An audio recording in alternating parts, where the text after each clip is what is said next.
Bonjour à tous. Aujourd'hui, nous allons traiter du chapitre introductif Les frontières dans le monde aujourd'hui.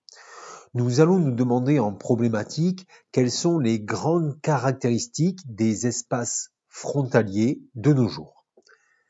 D'abord, en 1, voyons des frontières de plus en plus nombreuses. Un chiffre d'abord, on assiste au triplement du nombre d'États depuis 1945. On en compte aujourd'hui environ 193 selon le décompte de l'ONU. Or, qui dit augmentation du nombre d'États, c'est-à-dire d'espaces de souveraineté étatique, dit forcément augmentation des frontières, donc augmentation du nombre et du tracé des frontières. Comment expliquer ce triplement du nombre d'États ? En fait, cette très forte augmentation des frontières est due aux grands changements géopolitiques, tels que la colonisation, puis et surtout la décolonisation, qui ont rendu les États indépendants. Donc les anciennes colonies retrouvent, une fois le colonisateur parti, leur souveraineté, et un des premiers actes qui se fait lors de la décolonisation, c'est le tracé des frontières avec ses voisins.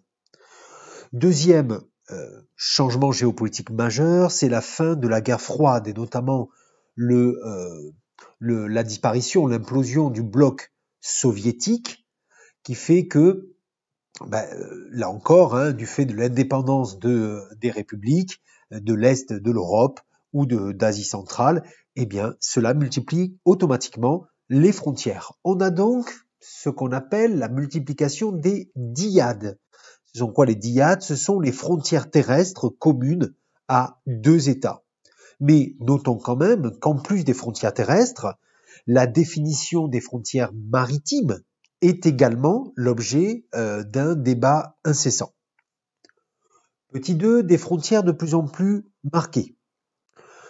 Alors que le phénomène de mondialisation, qui devient de plus en plus prégnant, de plus en plus important depuis les années 80, a pu faire à un moment donné penser à une disparition des frontières, en fait, les litiges frontaliers se multiplient aujourd'hui, ce qui montre bien quand même que la frontière reste un enjeu de pouvoir. C'est pas seulement une séparation de souveraineté, mais elle peut être conçue aussi comme un certain degré de protection. Les frontières peuvent se classer alors par leur degré d'ouverture. On parle parfois de la porosité de la frontière. Cette porosité désigne le degré de facilité avec laquelle on peut traverser la frontière. Alors, les degrés d'ouverture va du tout au tout. C'est-à-dire que à un extrême, on a ce qu'on appelle les frontières fermées. Là, vous avez un schéma que vous pouvez éventuellement, si vous le souhaitez, reproduire, qui est intéressant parce que vous pourrez le reproduire bien sûr dans vos évaluations de composition ou dans votre épreuve. Ici, on a la ligne de frontière au centre très marquée. On a de part et d'autre un no man's land, c'est-à-dire un espace frontalier dont les souverainetés sont bien affirmées, mais qui sert de zone tampon entre les deux États. C'est bien sûr l'exemple typique de la frontière entre la Corée du Nord et la Corée du Sud. Et puis on a cette ligne frontalière qui sert, qui a un effet en tout cas repoussoir. De l'autre côté à l'extrême, on a pu parler parfois de frontières transparentes pour désigner des frontières qui n'avaient pas d'obstacles naturels entre guillemets majeurs et sans contrôle systématique. C'est le cas par exemple des frontières dans une certaine mesure de l'espace Schengen. Dans tous les cas, on peut dire qu'on assiste à une redéfinition du statut de la frontière aujourd'hui.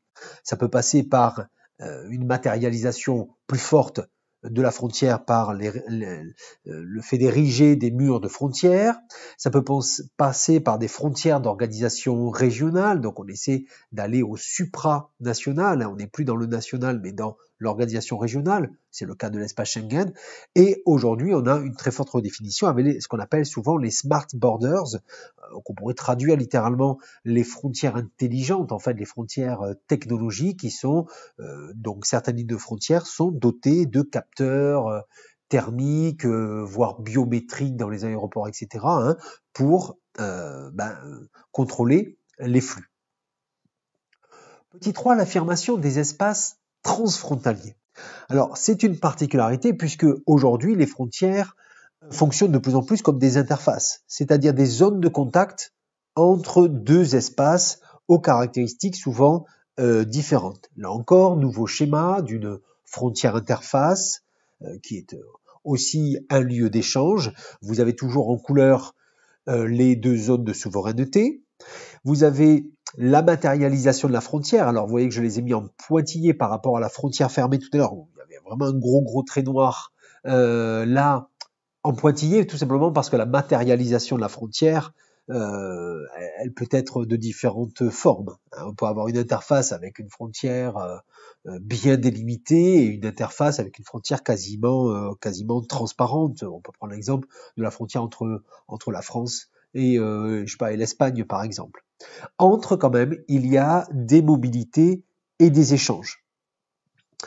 À un degré supérieur, c'est cette différenciation entre les espaces dans une interface qui crée les espaces transfrontaliers.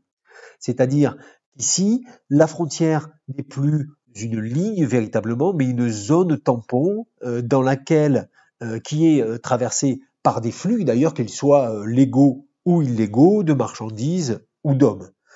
Alors, malgré tout ce que l'on peut parfois entendre, un des symboles des frontières interfaces, ça reste quand même la frontière américano-mexicaine qui fonctionne comme un espace transfrontalier. On peut citer par exemple les Twin Cities, c'est-à-dire les villes jumelles de part et d'autre de la frontière, mais également la présence des maquiladoras, c'est-à-dire ces usines mexicaines que vous voyez sur la droite du petit document, donc ces usines mexicaines qui travaillent avec des investissements nord-américains, notamment des États-Unis, mais même du Japon, hein, par exemple, donc on élargit un petit peu, et qui réexportent ensuite les marchandises vers ces zones-là. Certains espaces encouragent la formation des espaces transfrontaliers. C'est le cas, comme on le verra plus tard dans une prochaine leçon, de l'Union européenne, dans laquelle 40% des frontières sont en fait des espaces transfrontaliers où les flux sont facilités par l'adhésion des États à l'espace Schengen. Voilà, c'est la fin de ce tour d'horizon. Il s'agissait de présenter globalement la caractéristique des frontières ouvrant à plusieurs leçons par la suite. Bon, vous pouvez vous abonner à la chaîne, vous le savez, si vous voulez avoir des nouvelles, des vidéos de cours, d'entraînement, de méthode. Vous pouvez bien sûr laisser un commentaire.